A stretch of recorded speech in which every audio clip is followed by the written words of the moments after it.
Hey guys, welcome back again. I'm so excited that you've joined me for yet another episode of my classroom tour. Part of my classroom tour is chit-chatting about kind of my procedures and what I do here in class. And so I thought I would talk a little bit about what my procedure is for my take-home folders. I don't know if it's different than yours. I honestly haven't really ever talked to another kindergarten teacher about this other than the one that I work with. And so I'll share some ideas, but if you have any other ideas, feel free to drop your ideas in the comments below.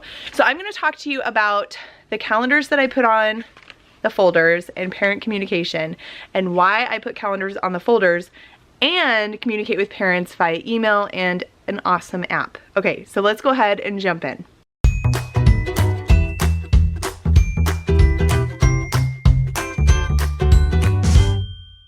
Okay, before I tell you and start chit-chatting with you about the folders and the calendars and stuff, there's a whole list of things that I do over the summer that preps me for this school year and getting my calendars and everything ready for the school year and planning out basically all of the events for the year, class parties, special event days like a gingerbread man party or our Very Hungry Caterpillar classroom transformation.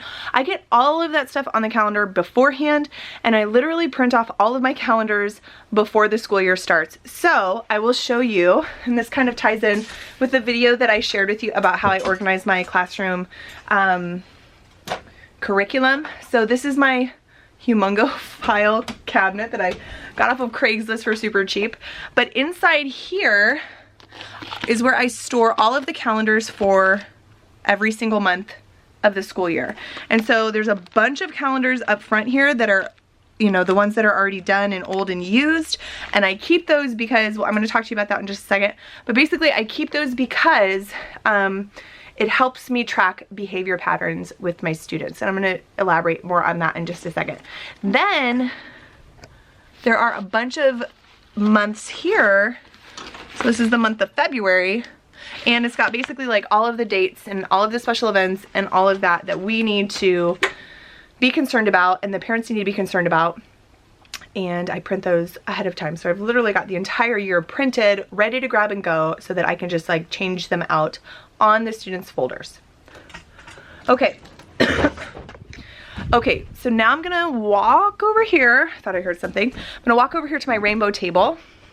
This is like my favorite table in the whole world.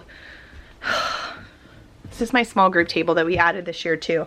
I'm gonna do another video on that, just because I get questions about it all the time and I wanna give you answers. So I'm gonna flip you around and show you what the calendar looks like for the students and just talk with you a little bit about what I put on it and everything. And the link to this calendar, it's an editable calendar. It is down below in the description box. So if you wanted to pick this up for your classroom, you're welcome to use the same system that I do. Okay, so first of all, I always put plastic folders on my students' supplies list at the beginning of the year. And the reason I put plastic is because they just last longer, and especially if you tape things to them, when you take the tape off, they just last multiple months. And I always put 2 to I think I need to put 3 next year because I've already had students who have cracked folders and all of that. It's crazy how much these folders go through. Okay, so let me just walk you through what I put on here and why. So I always put the month at the top, and then next year what I'm going to do is add a name area here that I can just like type in for each of my students because I do have to handwrite that.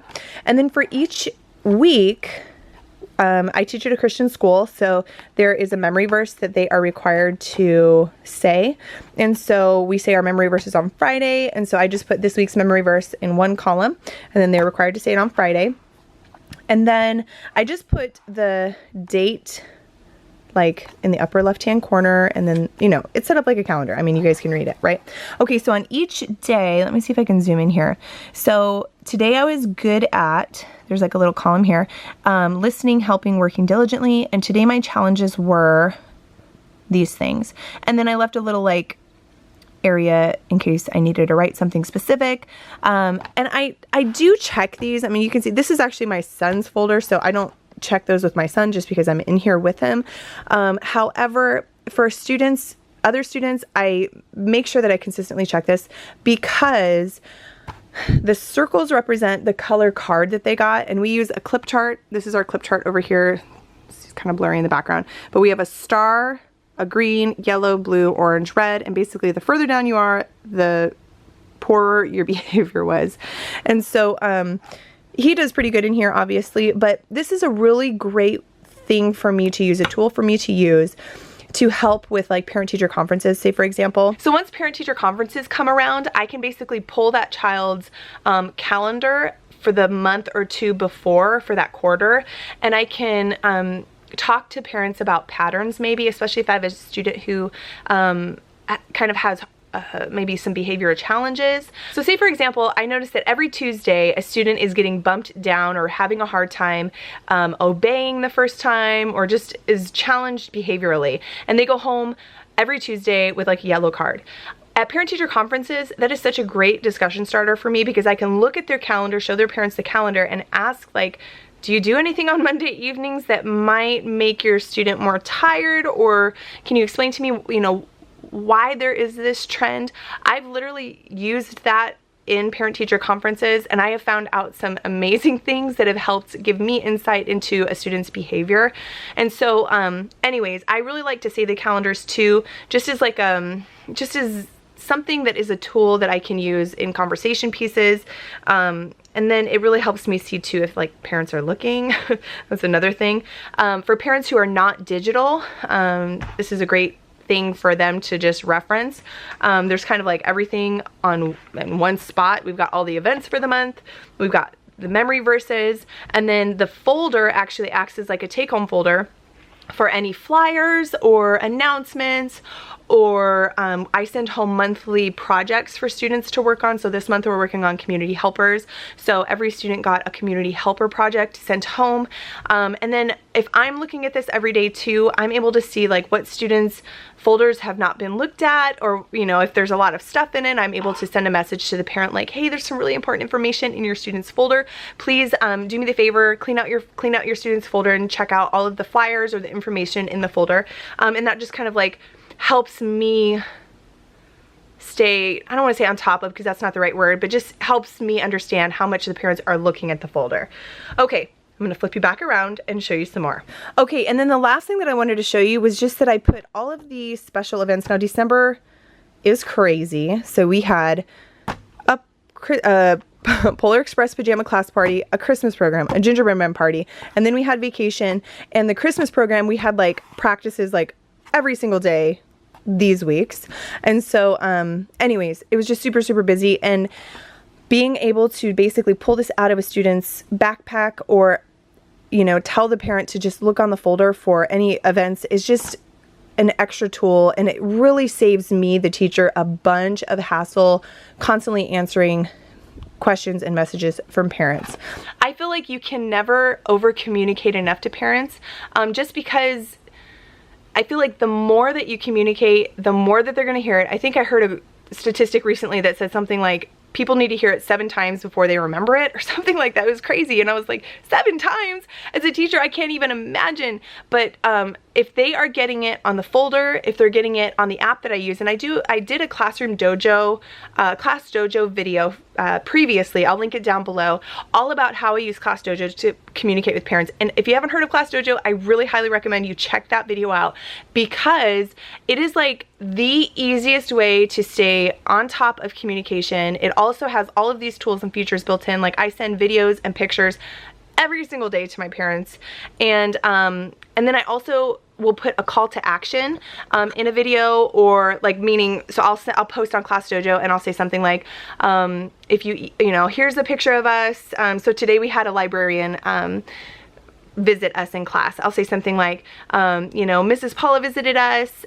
We have a nurse coming on Wednesday, because she was a librarian. A nurse coming on Wednesday, and then we've got a field trip tomorrow. If you message me back, field trip tomorrow, I'll give your student 20 class points. And I feel like any call to action like that really just encourages parents to look at all of the communication. I mean, obviously I don't want to overwhelm them, so I am typically very regimented. So like every Friday I send out a newsletter. They can expect that in their inbox, and typically I create my newsletters on Monday or Tuesday. I schedule it to go out on Friday so that I'm not making it on Friday. And I just try to like prep ahead, plan ahead, that kind of thing. So anyways, this file is down below in the link below. It's an editable calendar that you can use. It's a behavior calendar, and then it is editable in that you can put your own month or year or email address, your class name, and then this week's memory verse, that column, you could put like special reminders or something that you're working on, you know, a big project that's due or something like that, and really customize it to however you want. And so I will put this link down in the description below, and please leave a comment or 2 or 3, whatever you want to leave down below. If you're not a subscriber already, please consider hitting that subscribe button and joining the family, and give this video a thumbs up if you found it helpful or useful. I really hope that this information, like, I just love starting a discussion. I love hearing what other teachers do in their classroom, because it just gives me ideas, and I hope that my ideas help your classroom. And feel free to leave comments and ideas in the comments below, because as a teaching community, I feel like that's where we better ourselves, by listening to others, hearing what others do, hearing what works for other teachers, and then, you know, adapting it to our own classroom so that we can be the best teachers that we can be. Okay guys, that's all I've got for you today.